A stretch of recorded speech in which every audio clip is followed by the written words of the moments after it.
ATM ಅಲ್ಲಿ ಭಾರತೀಯ ಭಾಷೆಗಳನ್ನ ತಂದಿದ್ದು ಮೊತ್ತ ಮೊದಲಿಗೆ ಸಿಟಿ ಬ್ಯಾಂಕ್. ಅದರಲ್ಲೂ ನಮ್ಮ ಕನ್ನಡನೇ ಮೊದಲು ಬಂದಿದ್ದು ಸಿಟಿ ಬ್ಯಾಂಕ್ ಅಲ್ಲಿ. ಸಿಟಿ ಬ್ಯಾಂಕ್ ನವರು ಅಮೆರಿಕದಿಂದ ಬಂದು ಮದ್ರಾಸಲ್ಲಿ ಅವ್ರು ಹೆಡ್ ಆಫೀಸ್ ಹಾಕೊಂಡ್ರು, ಬೆಂಗಳೂರಿಗೆ ಬಂದ್ರು. ಈ ಪುಣ್ಯಾತ್ಮರ ಆಫೀಸ್ ಬಂದು, ಸ್ವಾಮಿ ನಾವು ಬೆಂಗಳೂರಲ್ಲಿ ಬ್ಯಾಂಕ್ ಓಪನ್ ಮಾಡಿದೀವಿ, ನಿಮ್ಮ ಆಫೀಸಿನ ಅಕೌಂಟ್ ಹಾಕೊಟ್ರು ನಾವು ಮೇಂಟೈನ್ ಮಾಡ್ತೀವಿ ಅಂತ. ಈ ಪುಣ್ಯಾತ್ಮರು, ನೀವು ಬರೀ ಇಂಗ್ಲಿಷ್ ಹಾಕ್ಬಿಟ್ರೆ ಸಾಕ, ಕನ್ನಡ ಯಾಕಿಲ್ಲ ನಿಮ್ ಎಟಿಎಂ ಗಳಲ್ಲಿ ಅಂತ ಕೇಳಿದ್ರು. 96ರಲ್ಲಿ ನಡೆದ ಕಥೆ ಇದು. ನಮ್ದೇನು ಪ್ರಾಬ್ಲಮ್ ಇಲ್ಲ ಸ್ವಾಮಿ, ಹೆಡ್ ಆಫೀಸ್ ನಮ್ದು ಚೆನ್ನೈಲಿ ಇದೆ, ಅಲ್ಲಿ ಬಂದು ಕೇಳಿ. ಅವ್ರು ಓಕೆ ಅಂದ್ರೆ ನಾವು ಓಕೆ. ಈ ಅಪ್ಪ ತಮ್ಮ ದುಡ್ಡು ಖರ್ಚು ಮಾಡ್ಕೊಂಡು ಚೆನ್ನೈಗೆ ಹೋದ್ರು. ಅವ್ರ ಹೆಡ್ ಆಫೀಸ್ ನವ್ರು ಕೇಳಿದ್ರು, ಯಾಕೆ ಎಟಿಎಂ ಅಲ್ಲಿ ನಮ್ಮ ಭಾರತೀಯ ಭಾಷೆ ಇಲ್ಲ, ಕನ್ನಡ ಇಲ್ಲ? ಅವ್ರ ಸ್ವಾಮಿ ನಮ್ದೇನ್ ಪ್ರಾಬ್ಲಮ್ ಇಲ್ಲ, ಎಟಿಎಂ ಅನ್ನ ನಾವು ಅಮೆರಿಕದಿಂದ ಇಂಪೋರ್ಟ್ ಮಾಡ್ಕೊತಾ ಇದೀವಿ, ಅವ್ರ ಆಫೀಸ್ ಮುಂಬೈನಲ್ಲಿದೆ, ಎಟಿಎಂ ನವ್ರನ್ನ ಕೇಳಿ ಅವ್ರು ಹಾಕ್ಬಿಟ್ರೆ ಓಕೆ. ಇವ್ರು ಚೆನ್ನೈಯಿಂದ ಬಾಂಬೆಗೆ ಹೋದ್ರು. ಆ ಎಟಿಎಂ ತಯಾರಕರನ್ನ ಕೇಳಿದ್ರು, ಯಾಕ್ರಿ ನೀವು ಇಂಗ್ಲಿಷ್ ಬಿಟ್ಟು ಬೇರೆ ಭಾಷೆನೇ ಹಾಕಿಲ್ವಲ್ಲ ಭಾರತೀಯ ಭಾಷೆಗಳಲ್ಲಿ ಅಂತ. ಅವರು, ಸ್ವಾಮಿ ನಮ್ಗೆ ಯಾರಾದ್ರು ಸಾಫ್ಟ್ವೇರ್ ಕೊಟ್ರೆ ಹಾಕೊಡ್ತೀವಿ ಅಂದ್ರು. ಈ ಪುಣ್ಯಾತ್ಮ ತನ್ನ ತಂಡದೊಡನೆ 2 ವರ್ಷ ಕೆಲಸ ಮಾಡಿ ಕನ್ನಡ ಸಾಫ್ಟ್ವೇರ್ ಬರ್ಕೊಟ್ರು. ಮೊತ್ತ ಮೊದಲ ಭಾರತೀಯ ಭಾಷೆ ಕನ್ನಡ ಆಗೋದು ಕಾರಣರಾದ್ರು. ಯಾವ್ರೀ ಪುಣ್ಯಾತ್ಮ? ಬನ್ನಿ ತೋರಿಸ್ತೀನಿ.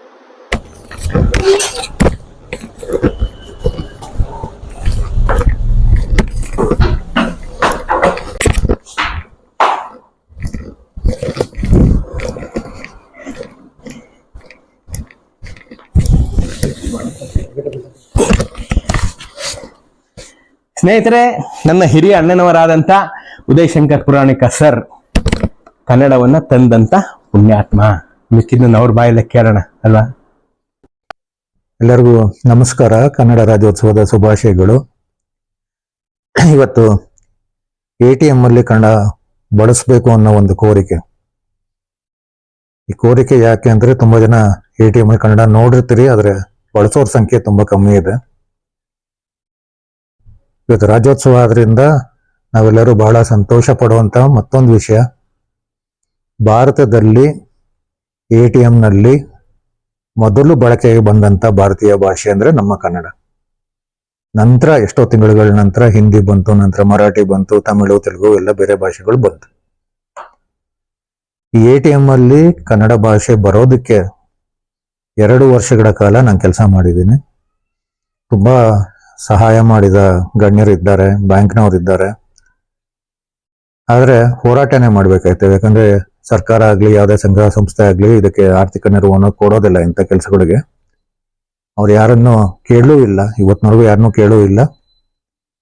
ನಮ್ಮ ಸಮಯ, ನನ್ನ ಹಣ, ನನ್ನ ಒಂದು ತಾಂತ್ರಿಕ ಕೌಶಲ್ಯ ಬಳಸ್ಕೊಂಡು ಎಟಿಎಂ ನಲ್ಲಿ ಕನ್ನಡ ಭಾಷೆಯನ್ನ ತಂದಿದ್ದು ಈಗಾಗಲೇ ಒಂದು ಸುಮಾರು 25 ವರ್ಷ ಆಯ್ತು. ಈಗ ಕೋರಿಕೆ ಅಂತ ಯಾಕಂದ್ರೆ ಅಂದ್ರೆ, 25 ವರ್ಷದಲ್ಲಿ ನಾವು ಇಷ್ಟು ಜನ, ಕೋಟ್ಯಾಂತರ ಜನ ಕನ್ನಡಿಗರು ಇದ್ದೀವಿ, ಕನ್ನಡದ ಬಗ್ಗೆ ಇಷ್ಟೆಲ್ಲ ಅಭಿಮಾನ ಪಡ್ತೀವಿ. ಪ್ರಾಯಶಃ ಎಲ್ಲ ಊರುಗಳಲ್ಲೂ ಎಟಿಎಂ ತಲುಪಿದೆ. ಆದ್ರೆ ಎಟಿಎಂ ನ ಕನ್ನಡ ಭಾಷೆಯಲ್ಲಿ ಬಳಸುವಂತ ಸಂಖ್ಯೆ ಕಡಿಮೆ ಆಗ್ತಾನೆ ಹೋಗ್ತಾ ಇತ್ತು. ತಿಂಗಳಿಗೆ 8% ಜನ ಮಾತ್ರ ಕನ್ನಡ ಬಳಸ್ತಾ ಇದ್ರು. ಹೀಗಾಗಿ ಕೆಲವು ಬ್ಯಾಂಕ್ಗಳು ಬುದ್ಧಿವಂತಿಕೆ ಉಪಯೋಗಿಸಿ ಎಟಿಎಂ ನಲ್ಲಿ ಕನ್ನಡ ಬಳಸೋರೇ ಇಲ್ಲ ಅಂತ ಹೇಳಿ ಸಬೂಬುಗಳನ್ನ ಕೊಟ್ಟು ಅದನ್ನ ತೆಗೆದು ಬೇರೆ ಭಾಷೆಗಳನ್ನ ಹಾಕೊಳ್ತಾ ಇದ್ದಾರೆ. ಇದು ದುರಂತ ಇದು. ಯಾಕಂದ್ರೆ ಒಮ್ಮೆ ಹಾಕಿದ ಭಾಷೆಯನ್ನು ತೆಗಿಲಿಕ್ಕೆ ಯಾವ ಬ್ಯಾಂಕ್ನವ್ರಿಗೂ ಅಧಿಕಾರ ಇಲ್ಲ. ಆ ರೀತಿ ಯಾವುದೇ ಬ್ಯಾಂಕ್ನವರು ವಾದ ಮಾಡಿದ್ರೆ ದಯವಿಟ್ಟು RBI ಗಮನಕ್ಕೆ ದೂರು ಕೊಡಿ. ಎರಡನೇದಾಗಿ, ಎಟಿಎಂ ಕಾಲ ಮುಗೀತಾ ಬಂತು. ಯಾಕಂದ್ರೆ ಈಗೆಲ್ಲ UPI ಡಿಜಿಟಲ್ ಇವುಗಳು ಬಂದಿರೋದ್ರಿಂದ ಎಟಿಎಂ ನಿರ್ವಹಣೆ ತುಂಬಾ ದುಬಾರಿ ಆಗ್ತಾ ಇದೆ. ಪರ್ಯಾಯವಾಗಿ ಏನ್ ಮಾಡ್ತಿದ್ದಾರೆ ಅಂದ್ರೆ, ಪ್ರತಿಯೊಂದು ಹಳ್ಳಿಗೂ ನಮ್ಮ ದೇಶದಲ್ಲಿರುವ ಪ್ರತಿಯೊಂದು ಹಳ್ಳಿಗೂ 2 ಮೈಕ್ರೋ ಎಟಿಎಂ ಗಳನ್ನು ಕೊಡ್ತಾ ಇದ್ರು. ಆ ಮೈಕ್ರೋ ಎಟಿಎಂ ಅಲ್ಲಿ ಕೂಡ ಕನ್ನಡ ಬದಲೇಬೇಕು. ಇವತ್ತು ಕನ್ನಡ ಇಲ್ಲ ಅದರಲ್ಲಿ. ಸೊ ಎಷ್ಟೋ ಜನ ಇವತ್ತು ಕನ್ನಡದಲ್ಲಿ ನಾನು ತಂತ್ರಾಂಶ ಮಾಡ್ತಿದ್ದೀನಿ, ನಾನು ಆ್ಯಪ್ ಮಾಡ್ತಿದ್ದೀನಿ, ನಾನು ಕನ್ನಡ ಫಾಂಟ್ ಮಾಡ್ತಿದ್ದೀನಿ ಅಂತ ತುಂಬಾ ಜನ ಉತ್ಸಾಹದಿಂದ ಹೇಳ್ಕೊಳ್ತಾರೆ. ಸರ್ಕಾರ ಕೂಡ ಏನೋ ಮಾಡ್ತೀನಿ ಅಂತೆಲ್ಲ ಹೇಳ್ಕೊಳತ್ತೆ. ಯಾರಾದ್ರೂ ಆ ಮೈಕ್ರೋ ಎಟಿಎಂ ಅಲ್ಲಿ ಕನ್ನಡ ತರೋ ಕೆಲಸ ಮಾಡಿ. ತರದೇ ಹೋದ್ರೆ ಏನಾಗುತ್ತೆ, ಅದರಲ್ಲಿರೋ ಬೇರೆ ಭಾಷೆನಲ್ಲೇ ಆ ಮೈಕ್ರೋ ಎಟಿಎಂ ಅನ್ನ ಜನ ಬಳಸಕ್ ಶುರು ಮಾಡಿದ್ರೆ, ಅವ್ರಾಗ್ಲೇ ಬಳಸ್ತಾ ಇದಾರ್ರಿ, ನೀವ್ ಯಾಕೆ ಅದನ್ನ ಮತ್ತೊಂದು ಭಾಷೆ ಕೇಳ್ತೀರಾ ಅಂತ ಮುಂದೆ ತರೋದೇ ಇಲ್ಲ.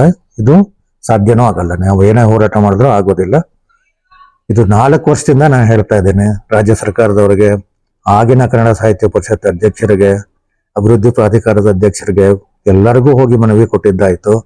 ಕನ್ನಡ ಮಂತ್ರಿಗಳು ಭೇಟಿಯಾಗಿದ್ದಾಯ್ತು.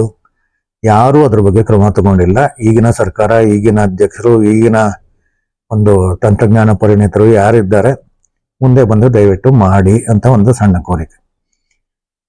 ATM ಅನ್ನೋದು ಒಂದು ಎಷ್ಟೋ ಜನ ನಾವು ನೋಡೋದು ಬರೀ ಸ್ಕ್ರೀನ್ ಅನ್ನು ನೋಡ್ತೀವಿ, ಕೀಬೋರ್ಡ್ ಅನ್ನು ನೋಡ್ತೀವಿ. ಆದ್ರೆ ATM ಅನ್ನೋದು ಒಂದು ದೊಡ್ಡ ವ್ಯವಸ್ಥೆ ಇರುತ್ತೆ. ಅದ್ರ ಒಳಗಡೆ ಒಂದು ಕಂಪ್ಯೂಟರ್ ಇರುತ್ತೆ, ಹಿಂಗಡೆ ನಾವು master card, visa card, RuPay card ಈ ರೀತಿ ನೆಟ್ವರ್ಕ್ಗಳು ಕನೆಕ್ಟ್ ಆಗುವಂತ ಒಂದು ವ್ಯವಸ್ಥೆ ಇರುತ್ತೆ. ಜೊತೆನಲ್ಲಿ ಬ್ಯಾಂಕ್ಗಳ ನೆಟ್ವರ್ಕ್ ಕೂಡ ಅದರಲ್ಲಿ ಕನೆಕ್ಟ್ ಆಗುತ್ತೆ. ಸೊ ಕನ್ನಡ ತರ್ತೀವಿ ಅಂದಾಗ ನಮಗೆ ATM ಸ್ಕ್ರೀನ್ ಅಲ್ಲಿ ಕನ್ನಡ ಕಾಣಬೇಕು. ಆದ್ರೆ ಹಿಂದೆ ಇರೋ ಬ್ಯಾಂಕ್ ಸಾಫ್ಟ್ವೇರ್ಗಳಾಗಿರ್ಬೋದು ಅಥವಾ ರೂಪೇ ಅಥವಾ ವೀಸಾ ಅಥವಾ ಮಾಸ್ಟರ್ ಯಾವುದೇ ನೆಟ್ವರ್ಕ್ಗಳಾಗಿರ್ಬೋದು ಅವುಗಳ ಕಾರ್ಯಾಚರಣೆಗೆ ತೊಂದರೆ ಆಗ್ಬಾರ್ದು. ಇದು ಬಹಳ ಸುಲಭವಾಗಿ ಎಷ್ಟೋ ಜನ ಹೇಳ್ತಾರೆ ಇದೇನು ತುಂಬಾ ದೊಡ್ಡ ಕೆಲಸ ಅಲ್ಲ ಅಂತ. ಮಾಡಿದಾಗ್ಲೇ ಗೊತ್ತಾಗುತ್ತೆ, ಯಾಕಂದ್ರೆ ಯಾರು ಮಾಡಲ್ಲ, ಮಾತಾಡ್ತಾರ ಅಷ್ಟೇ.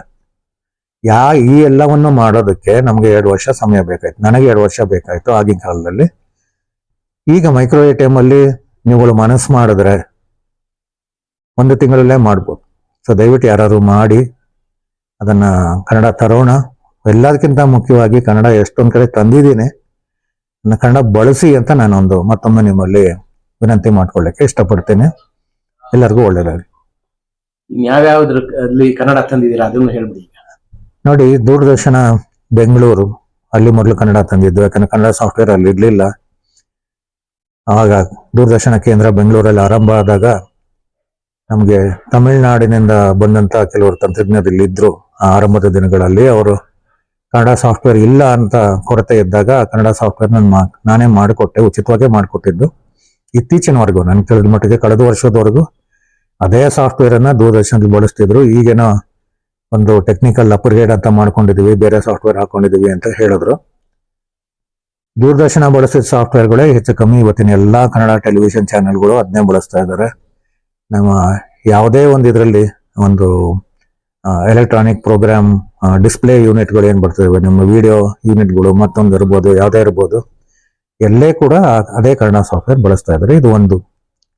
ಎರಡನೇದಾಗಿ ATM ಬಗ್ಗೆ ಆಗಲೇ ನಾನು ಮಾತಾಡಿದೆ. ಮೂರನೇದಾಗಿ ಮೊಬೈಲ್ ಫೋನ್ಗಳಲ್ಲಿ ಕನ್ನಡ ತರಬೇಕು ಅಂತ ಹೇಳಿ ಅದು ಸಾಕಷ್ಟು ಜನ ಕೆಲಸ ಮಾಡಿದರೆ ನಾನು ಅದರಲ್ಲಿ ಕೆಲಸ ಮಾಡಿದ್ದೀನಿ. ಕನ್ನಡ ತಂತ್ರಾಂಶ ಅಭಿವೃದ್ಧಿಗಳನ್ನು ಮಾಡಿದ್ದೀವಿ.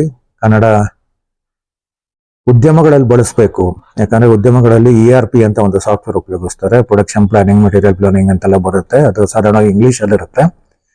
ಅದಿರೋದ್ರಿಂದ ಏನಾಗ್ತಿದೆ ಅಂದ್ರೆ ಕನ್ನಡ ಅಷ್ಟೇ ಗೊತ್ತಿರುವಂತ ಕಾರ್ಮಿಕರಿಗೆ ಅಲ್ಲಿ ಒಂದು ಕೆಲಸ ಮಾಡ್ಲಿಕ್ಕೆ ಕಷ್ಟ ಆಗ್ತಿದೆ. ಯಾಕಂದ್ರೆ ಬರೀ ಇಂಗ್ಲಿಷ್ ನಲ್ಲಿ ಇರೋದ್ರಿಂದ ಇವ್ರು ಕನ್ನಡದಲ್ಲಿ ಅದಿಲ್ಲ ಅಂತ ಹೇಳಿ ಆ ಒಂದನ್ನ ಮಾಡ್ಬೋದು ಅಂತ ಹೇಳಿ ERP ನಲ್ಲಿ ಕೂಡ ಕನ್ನಡ ನಾನು ತಂದಿದ್ದೀನಿ. ತದನಂತರ ಈಗಾಗಲೇ ತಾವೆಲ್ಲ ಬಳಸ್ತಾ ಇರ್ತೀರಿ ಒಂದಲ್ಲ ಒಂದು ರೀತಿನಲ್ಲಿ. Paytm ಇರ್ಬೋದು ಅಥವಾ ಯಾವುದೇ ಒಂದು ಆ್ಯಪ್ಗಳು, ಈ ರೀತಿಯಾದ ಆ್ಯಪ್ಗಳು ಏನಿದಾವೆ, ವ್ಯಾಲೆಟ್ ಅಂತ ಕರಿತೀವಿ, ವ್ಯಾಲೆಟ್ಗಳಾಗಿರ್ಬೋದು ಅಥವಾ ಕಾಮರ್ಸ್ ಸೈಟ್ಗಳಾಗಿರ್ಬೋದು, ಕಾಮರ್ಸ್ ಆ್ಯಪ್ಗಳಾಗಿರ್ಬೋದು, ವೆಬ್ಸೈಟ್ಗಳಾಗಿರ್ಬೋದು, ಇವೆಲ್ಲರಲ್ಲೂ ಕನ್ನಡ ತರೋದಕ್ಕೆ ನಾನು ಕೆಲಸ ಮಾಡಿದ್ದೀನಿ ಅಂತ ಹೆಮ್ಮೆಯಿಂದ ಹೇಳ್ಕೊಳ್ಳಿಕ್ಕೆ ಇಷ್ಟಪಡ್ತೀನಿ. ಇದಿಷ್ಟಕ್ಕೆ ನಿಂತಿಲ್ಲ, ಈಗ ಎಲ್ಲ ಆರ್ಟಿಫಿಷಿಯಲ್ ಇಂಟೆಲಿಜೆನ್ಸ್ ಯುಗ. ಈಗ ಆರ್ಟಿಫಿಷಿಯಲ್ ಇಂಟೆಲಿಜೆನ್ಸ್ ಅನ್ನ ಬಳಸ್ಕೊಂಡು ನಮ್ಮ ಕನ್ನಡ ಅನುವಾದ ಕ್ಷೇತ್ರದಲ್ಲಾಗಿರ್ಬೋದು, ಸಾಹಿತ್ಯ ಕ್ಷೇತ್ರದಲ್ಲಾಗಿರ್ಬೋದು, ಒಟ್ಟು ಒಂದು ವಿಶ್ವ ಕನ್ನಡ ಮಟ್ಟದಕ್ಕೆ ಅಲ್ಲಿ ನಮ್ಮ ಒಂದು ಕನ್ನಡ ಸಂಸ್ಕೃತಿ ಇತಿಹಾಸ ತಲುಪಬೇಕು. ಅದಕ್ಕೆ ತಂತ್ರಜ್ಞಾನ, ಈಗಿನ ತಂತ್ರಜ್ಞಾನ ಏನ್ ಬಳಸ್ಕೋಬೇಕು ಅಂತ, ಅಲೆಕ್ಸಾ ಆಗಿರ್ಬೋದು ಅಥವಾ ಯಾವುದೇ ಬೇರೆ ಸಾಫ್ಟ್ವೇರ್ ಆಗಿರ್ಬೋದು, ಅದರಲ್ಲಿ ಕೂಡ ಕನ್ನಡ ಬರಬೇಕು ಅಂತ ಕೂಡ ನಾನು ಪ್ರಯತ್ನ ಮಾಡ್ತಾ ಇದ್ದೀನಿ. ಇದೆಲ್ಲ ಯಾಕೆ ಮಾಡ್ತಾ ಇದ್ದೀನಿ ಅಂತ ಎಲ್ಲರೂ ಕೇಳ್ಬೋದು. ಕನ್ನಡಿಗನಾಗಿ ಕನ್ನಡದ ಕೆಲಸ ಮಾಡೋದು ನನ್ನ ಕರ್ತವ್ಯ ಅಂತ ಮಾಡ್ತಿದ್ದೀನಿ. ಇದಕ್ಕೆ ಯಾವತ್ತೂ ಯಾರಿಂದಾನೂ, ಯಾವುದೇ ಸರ್ಕಾರ ಆಗಲಿ ಯಾವುದೇ ಸಂಸ್ಥೆಯಿಂದ ಆಗಲಿ ಒಂದೇ ₹1 ಕೂಡ ನಾನು ತಗೊಂಡಿಲ್ಲ. ಬರೀ ನಾನು ಕರ್ತವ್ಯ ಅಂತ ನಾನು ಮಾಡ್ತಿದ್ದೀನಿ. ಇದನ್ನ ನೀವು ಬಳಸಿದಷ್ಟು ನನಗೆ ಉತ್ತೇಜನ ಬರುತ್ತೆ. ಹೌದು, ಇದನ್ನ ಇನ್ನು ಮುಂದೆ ಮಾಡಬೇಕು, ಇದನ್ನ ಬಳಸೋರು ಇದ್ದಾರೆ ಅಂತ. ಹೀಗಾಗಿ ದಯವಿಟ್ಟು ಬಳಸಿ, ಕನ್ನಡ ಬೆಳೆಸಿ.